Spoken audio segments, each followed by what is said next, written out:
नमस्कार। रंग गुरुकुल रंग मंडल पटना द्वारा आज उत्क्रमित मध्य विद्यालय के प्रांगण में आज पंचम वेद का एक लघु नाटक का मंचन किया जा रहा है। आइए हम लोग इस लघु नाटक पंचम वेद का जो प्रस्तुति है उसको हम देखते हैं। या कुन्देन्दु तुषारहार धवला या शुभ्रवस्त्रावृता या वीणावरदण्डमण्डितकरा या श्वेतपद्मासना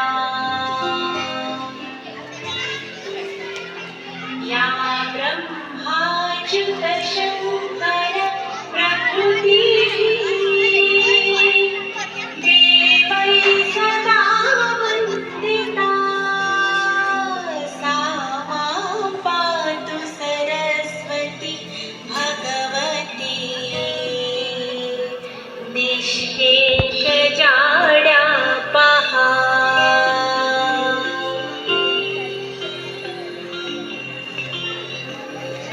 शुक्लां ब्रह्म विचारसार परमा आद्यां जगद्व्यापिनीं वीणां पुस्तकधारिणीमभयदां जाड्यान्धकारापहा।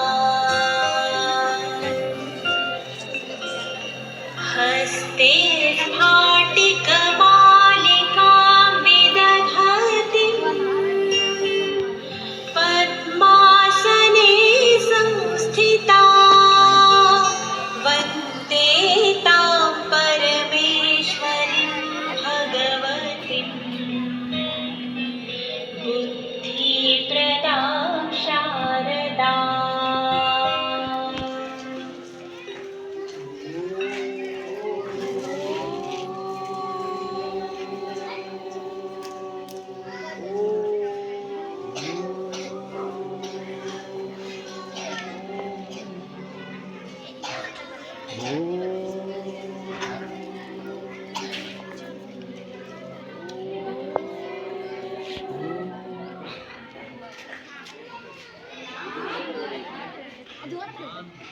नहीं बने हैं।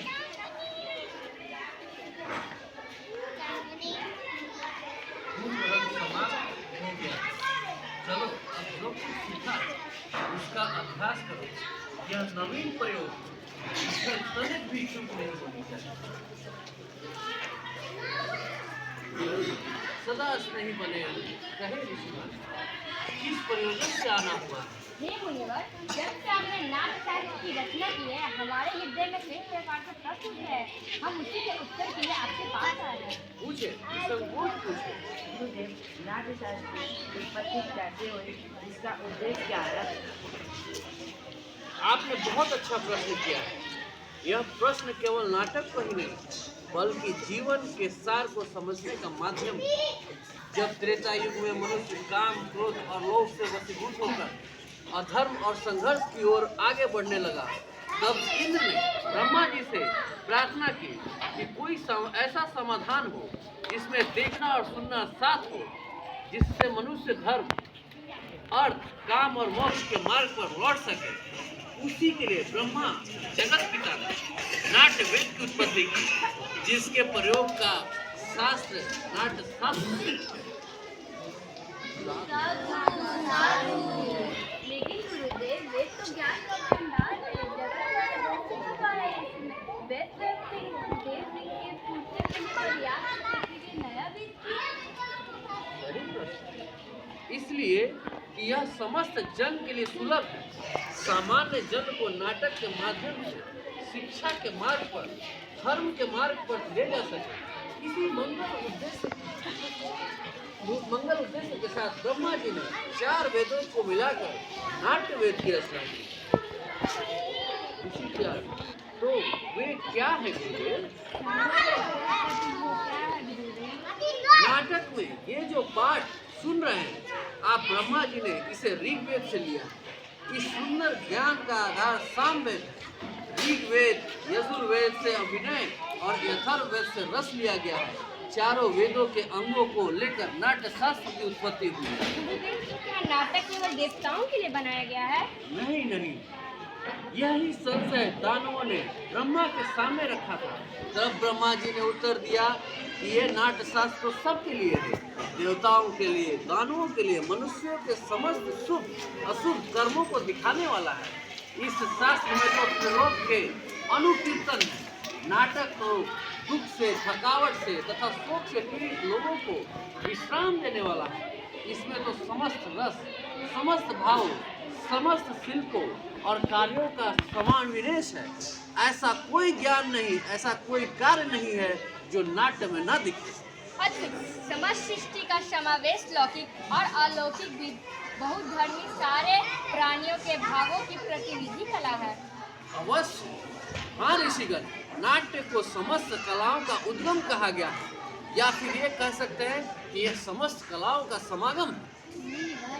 नाट्य कला तो अद्भुत कला है, उतना ही जरूरी है जितना जीवित रहने के लिए सांस लेना। सिर्फ हमारा समाज इसे गंभीरता से क्यों नहीं लेता?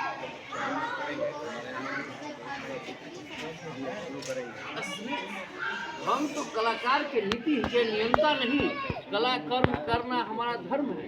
हमारे विषय में, हमारी कला के विषय में तो नीति नियंताओं के लिए मनुष्य के समस्त शुभ अशुभ कर्मों को दिखाने वाला है। इस शास्त्र में तो त्रिलोक के अनुकीर्तन है। नाटक तो दुख से, थकावट से तथा शोक से पीड़ित लोगों को विश्राम देने वाला है। इसमें तो समस्त रस, समस्त भाव, समस्त शिल्पों और कार्यों का समावेश है। ऐसा कोई ज्ञान नहीं, ऐसा कोई कार्य नहीं है जो नाट्य में न दिखे। अद्भुत। समस्त सृष्टि का समावेश लौकिक और अलौकिक भी बहुधर्मी सारे प्राणियों के भावों की प्रतिनिधि कला है। अवश्य। हाँ ऋषिगण, नाट्य को समस्त कलाओं का उद्गम कहा गया है, या फिर ये कह सकते हैं कि यह समस्त कलाओं का समागम है। मुनिवर, नाट्य कला तो अद्भुत कला है, उतना ही जरूरी है जितना जीवित रहने के लिए सांस लेना। सिर्फ हमारा समाज इसे गंभीरता से क्यों नहीं लेता?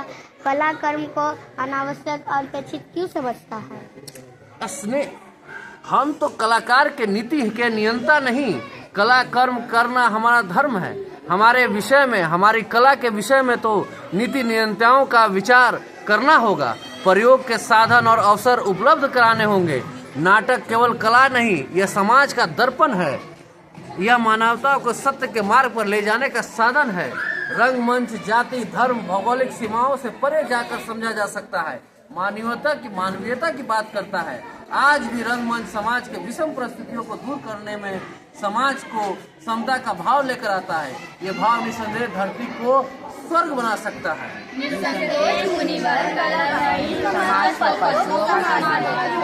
इसी आशा और अपेक्षा के साथ कि समाज कला और कलाकारों को वो स्थान दे जिसके वे अधिकारी हैं, मैंने नाट्य शास्त्र को पंचम वेद का नाम देकर पुकारा। ऋषिगण, मेरे रंगकर्मी पुत्र आपके स्वागत के लिए अपनी प्रस्तुति को तैयार कर आपकी प्रतीक्षा कर रहे हैं। चलिए चलकर नाटक का आनंद लीजिए। हो इस राष्ट्र की आशा सभी की पूर्ण हो, सृष्टि व आनंद की जग में सदा संपूर्ण हो। धरती सदा फले फूले, ऊपर विमल आकाश हो। सज्जन रहे निर्भय सदा, दुर्जनों का नाश हो। दुर्गत सदा दुर्जनों का नाश हो। दुर्जनों का नाश हो।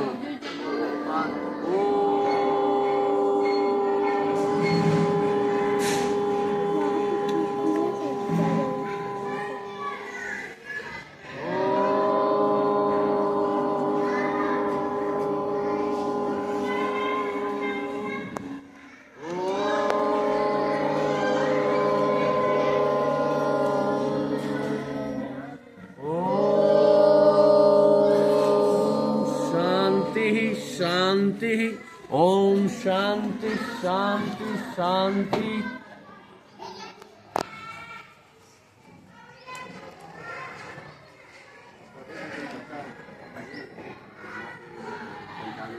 तो ये रंग गुरुकुल रंग मंडल पटना के द्वारा आयोजित लघु नाटक पंचम वेद का एक लघु प्रस्तुति थी।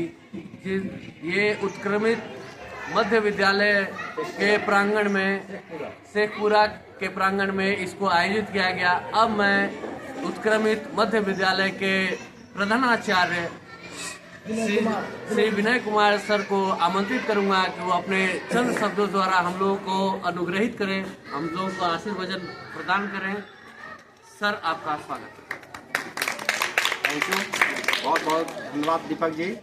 ये हमारा जो है रंगमंच, जो पंचवेद का जो कार्यक्रम अभी अभी दोहराया गया और बच्चों की भी ये प्रस्तुति की गई, इसका ये रंग गुरुकुल मंडल की ओर से, अभिनय आर्ट की ओर से भी ये कार्यक्रम को किया गया और इससे हमारे बच्चे भी काफ़ी उत्साहित हैं ये नाटक को करके भी और देखकर भी। और हम चाहते हैं कि आने वाले समय में भी आप लोग ऐसे ही आते रहें और बच्चों को मनोबल बढ़ाते रहें, ताकि बच्चों को इसके नाट्य और अपने प्रदर्शन के द्वारा जो है आगे बढ़ने का भी मौका मिल सके। इसी शब्दों के साथ धन्यवाद। आप सभी कलाकारों को भी बहुत बहुत धन्यवाद।